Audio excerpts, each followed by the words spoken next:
অভিশপ্ত গ্রাম। বাংলার এক প্রত্যন্ত অঞ্চলে ছিল কালিকাপুর নামের এক ছোট্ট গ্রাম। গ্রামটা ছিল প্রকৃতির কোলে, সবুজ মাঠ, পুকুর আর তাল খেজুরে ঘেরা পথ।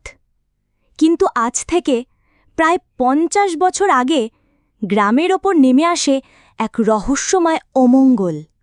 ১৯৭৫ সালের এক ভোররাতে গ্রামের পুরাতন কালীমন্দিরে এক ভয়ানক অগ্নিকাণ্ড ঘটে। বলা হয় সেই রাতে গ্রামের জমিদারের পরিবার গোপনে কোনো তন্ত্র সাধনা করছিল। হঠাৎ আগুন ছড়িয়ে পড়ে আর সেই রাতেই জমিদার পরিবার নিখোঁজ হয়ে যায়। কেউ আর তাদের খোঁজ পায়নি। মন্দিরটা আজও ধ্বংসাবশেষ হয়ে দাঁড়িয়ে আছে, যেন কোনো অভিশাপ বহন করে। এরপর থেকে অদ্ভুত ঘটনা ঘটতে থাকে। রাত নামলেই কেউ বাইরে বেরোয় না, যে বেরোয় সে আর ফেরে না। কেউ বলে তারা গভীর অন্ধকারে ঢুকে যায়, কেউ বলে কালী মন্দির থেকে অদৃশ্য ছায়া এসে নিয়ে যায় তাদের। বছর দশেকের মধ্যে গ্রামের অর্ধেক লোক গ্রাম ছেড়ে চলে যায়। যারা রয়ে যায় তাদের চোখে আর চিরকালীন আতঙ্ক। সাম্প্রতিক বছরগুলোতে একদল শহরের তরুণ গবেষক কালিকাপুরে আসে। তারা গ্রামের ইতিহাস, লোককথা আর পুরনো মন্দির নিয়ে তথ্য সংগ্রহ করতে চায়। গ্রামের বাকি বাসিন্দারা সাবধান করে দেয়, মন্দিরের ধারে যেও না, রাত নামার আগে ফিরে এসো। কিন্তু তারা শোনে না। এক রাতে ৩ জন মন্দিরের ধ্বংসাবশেষে যায়। পরদিন সকালে শুধু একজনকে পাওয়া যায়। হাত পা থরথর করছে, মুখ দিয়ে শুধু একটাই কথা বারবার বলছে, সে জেগে উঠেছে, কালীর অভিশাপ, সে ফিরে এসেছে। যারা বেঁচে ছিল তারা জানত মন্দিরে যে তন্ত্রসাধনা হয়েছিল তাতে এক অসুর আত্মাকে বন্দী করা হয়েছিল। জমিদার পরিবার চেয়েছিল তাকে ব্যবহার করে ক্ষমতা অর্জন করতে, কিন্তু তারা ব্যর্থ হয় আর অসুর আত্মা গ্রামকে অভিশপ্ত করে দেয়। এই আত্মা এখনও মন্দিরে বন্দী, কিন্তু মাঝে মাঝে বিশেষ রাতে সে জেগে ওঠে। আজও কালিকাপুরে কেউ রাতে বেরোয় না। গ্রামের সীমান্তে একটা বোর্ড টাঙানো, সতর্ক বার্তা, এই গ্রাম অভিশপ্ত, অনুগ্রহ করে সূর্যাস্তের পর প্রবেশ নিষেধ। চাঁদের আলোয় গ্রামের ধ্বংসাস্তূপ আর তালগাছের ছায়া যেন কানে কানে বলে, সে এখনও এখানে আছে। সেই গবেষক দলের একমাত্র জীবিত সদস্য, তার নাম ছিল অরিন্দম সেন। ঘটনার পর সে মানসিক ভারসাম্য হারিয়ে ফেলেছিল, কিন্তু ৬ মাস পর এক সন্ধ্যায় সে আবার ফিরল কালিকাপুরে। চোখে এক অদ্ভুত স্থির দৃষ্টি, মুখে এক রহস্যময় হাসি। গ্রামের প্রবীণ বৃদ্ধা রত্নাদি, যিনি তান্ত্রিক বিদ্যা জানতেন, অরিন্দমকে দেখে আটকে উঠলেন। এ ছেলে আর মানুষ নেই, ওর ভিতরে এখন উন্নিকেও বাস করছে। সেই রাতে গ্রামে ভয়ানক কিছু ঘটল। কয়েকজন গ্রামবাসী বলল তারা শুনেছে অদ্ভুত সুরে একটা মেয়ের কণ্ঠস্বর, এসো, মন্দিরে এসো, আমি অপেক্ষায় আছি। কেউ কেউ জানালো তারা দেখেছে অরিন্দমকে, পিছনে ঘন কালো ছায়া লেগে সে হাঁটছে পুরনো মন্দিরের দিকে।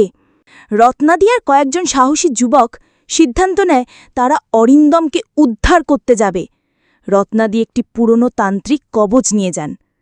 মন্দিরে পৌঁছানোর পর তারা দেখতে পেল মন্দিরের মাঝে আগুন জ্বলছে আর অরিন্দম এক ধরনের তান্ত্রিক মন্ত্র পড়ছে, যেন কাউকে জাগ্রত করার চেষ্টা করছে। রত্নাদি চিৎকার করে ওঠেন, ও সত্যি আসছে, যদি এবার জাগে শুধু এই গ্রাম নয়, চারদিক ধ্বংস হয়ে যাবে। হঠাৎ বাতাস থমকে যায়, আগুন নিভে যায়। মন্দিরের ধ্বংসাস্তূপ থেকে উঠে আসে এক নারীর ছায়া। মুখ নেই, চোখ দুটো আগুনের মতো জ্বলছে। সে বলে, আমার ত্যাগ বৃথা গেছে, জমিদারদের লোভ আমাকে দানব বানিয়েছে, এখন আমি মুক্ত হব, তবে রক্ত ছাড়া নয়। রত্নাদি বুঝতে পারেন ছায়াটি আসলে জমিদার পরিবারের ছোট মেয়ে কামিনী, যাকে বলি দেওয়া হয়েছিল তন্ত্রসাধনার রাতে। তার আত্মা প্রতিশোধ নিতে এসেছে। রত্নাদি এক জটিল মন্ত্র পড়ে আত্মাকে আবার বেঁধে ফেলেন। অরিন্দম মাটিতে লুটিয়ে পড়ে, জ্ঞান হারায়। কিন্তু সবাই ভেবেছিল অভিশাপ শেষ।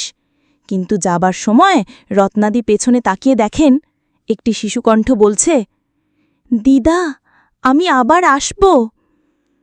মন্দিরের ছায়া তখনও আলো আধারের মাঝে দাঁড়িয়ে, এক ছায়া, স্থবির, ভয়ঙ্কর। কালিকাপুরের চারিদিকে তখন নীরবতা।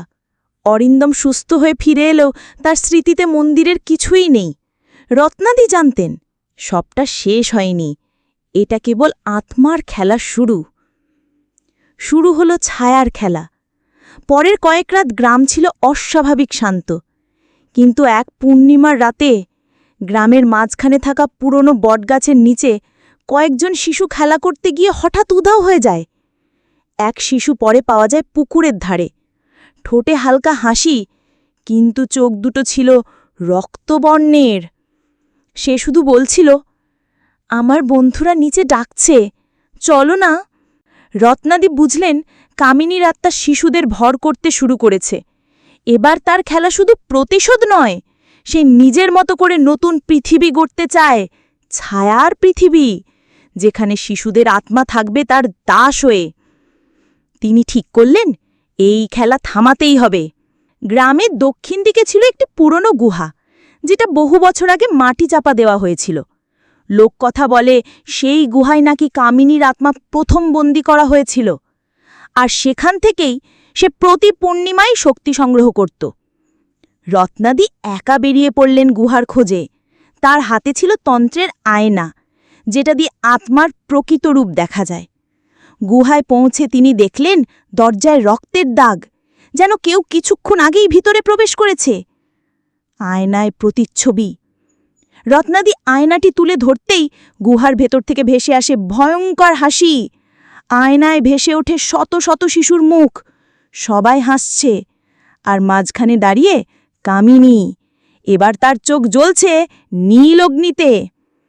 সে বলে, তুমি থামাতে পারবে না দিদা, এবার আমি তৈরি, তুমি আমার খেলা নষ্ট করতে পারবে না। রত্নাদি বুঝতে পারেন শেষ সময় ঘনিয়ে এসেছে। কামিনী এবার আর পেছনে ফিরবে না।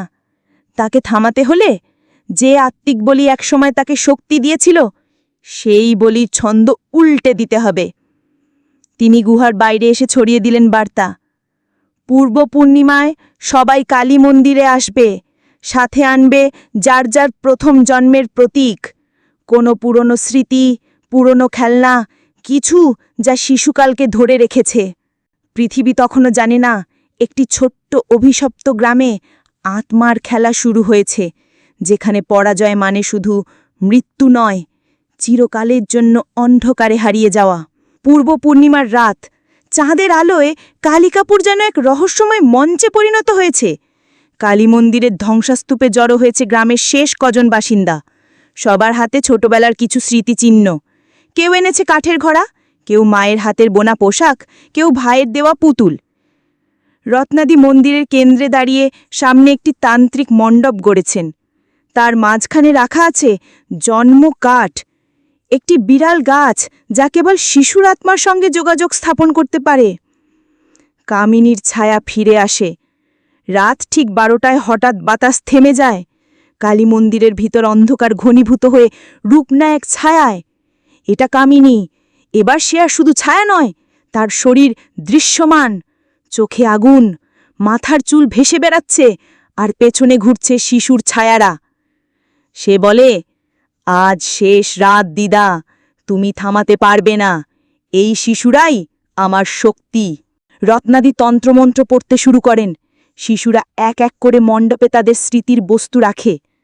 প্রতিটি বস্তু একটি করে আত্মাকে ছিন্ন করতে থাকে কামিনীর দেহ থেকে। কামিনী কেঁপে ওঠে, চিৎকার করে, না, এরা আমার জন্ম আমার মৃত্যুর থেকেও ভয়ঙ্কর ছিল, আমি হারতে পারি না। রত্নাদি বলেন, তুই জন্মেছিলিস নিষ্পাপ, কিন্তু তোকে বলি দিয়ে শয়তান বানানো হয়েছে।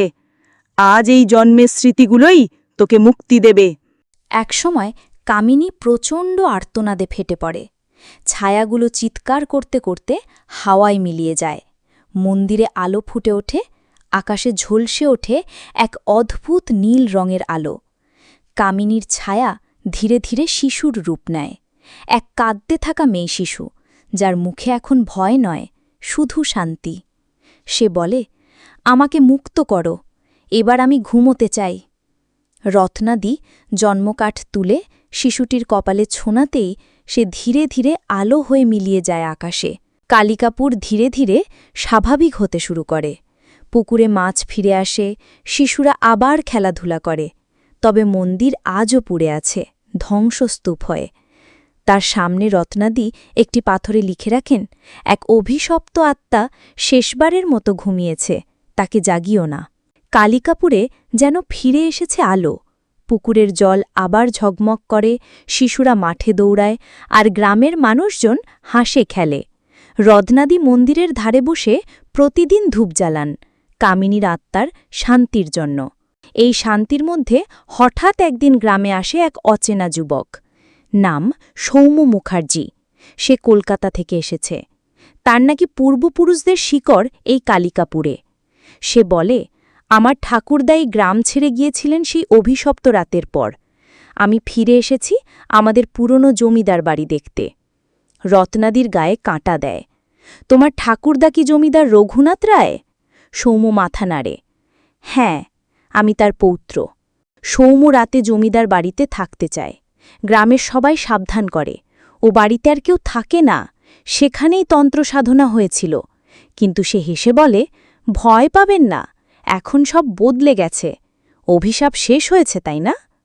রাতে জমিদার বাড়ির বন্ধ কক্ষে সে বসে একটি পুরনো আয়না নিয়ে চুপচাপ তাকিয়ে থাকে।